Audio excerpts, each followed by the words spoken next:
బాలరాజు దగ్గర ఉన్న వాళ్ళ తమ్ముడైతే, అన్న నువ్వు ఇప్పుడు చాలా ఆనందంగా ఉన్నావు, అలాగే చిన్ని కూడా చాలా ఆనందంగా ఉంది. ఇప్పుడు మీరిద్దరూ చాలా ఆనందంగా ఉన్నారు కదా, ఈ శుభ సమయంలో చిన్నికి తన కన్న తండ్రి నువ్వే అని చెప్పేయి అన్న అని చెప్పి అంటూ ఉంటాడు. అది విని బాలరాజు అయితే చిన్ని దగ్గరకు తన కన్న తండ్రి నేనే అని చెప్పడానికి వెళ్తాడు. ఇక చిన్ని రాగానే ఏంటి బాలరాజు ఇలా వచ్చావు అని చెప్పి అడుగుతూ ఉంటుంది. దాంతో బాలరాజు అయితే, చిన్ని నీకు విషయం అడుగుతాను చెప్తావా, నీకు నీకు ఎవరంటే ఇష్టం అని చెప్పి అంటూ ఉంటాడు. ఆ మాటలకు నాకు ఎవరంటే ఇష్టం, మా అమ్మ అంటే బాగా ఇష్టం అని చెప్పి అంటుంది. ఆ తర్వాత అంటే మా మామయ్య అంటే చాలా ఇష్టం అని చెప్పి అంటుంది. ఆ తర్వాత మా మామయ్య ఫ్యామిలీ అంటే చాలా ఇష్టమని చెప్తూ ఉంటుంది. అది విని బాలరాజు అయితే, చిన్ని నువ్వు ఇంకొకరిని మర్చిపోయావు అని చెప్పి అంటాడు.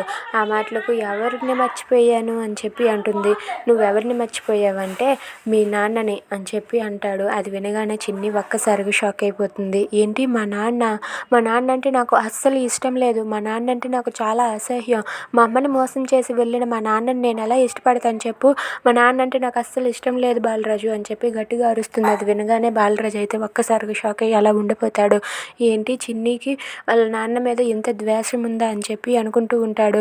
ఇక అమ్మవారి సాక్షిగా నాన్న పేరు ఎత్తేసరికి చిన్ని అయితే ఒక్కసారిగా కోపంతో రగిలిపోతూ ఉంటుంది. ఇంకెప్పుడు నువ్వు మా నాన్న గురించి అడక్కు, మా అమ్మను మోసం చేసి వెళ్ళిపోయాడు, మా అమ్మ జైల్లో ఎంత శిక్షను అనుభవిస్తుందో నాకు మాత్రమే తెలుసు, మా నాన్నకి ఏమాత్రం తెలీదు, అలాంటి నాన్నని నేను ఎలా ఇష్టపడతాను, మా నాన్న అంటే నాకు అస్సలు ఇష్టం లేదని చెప్పి అంటుంది. అది విని బాలరాజు అయితే ఒక్కసారిగా షాక్ అయ్యి అలా ఉండిపోతాడు. If you like this video please like, share and subscribe. Thanks for watching.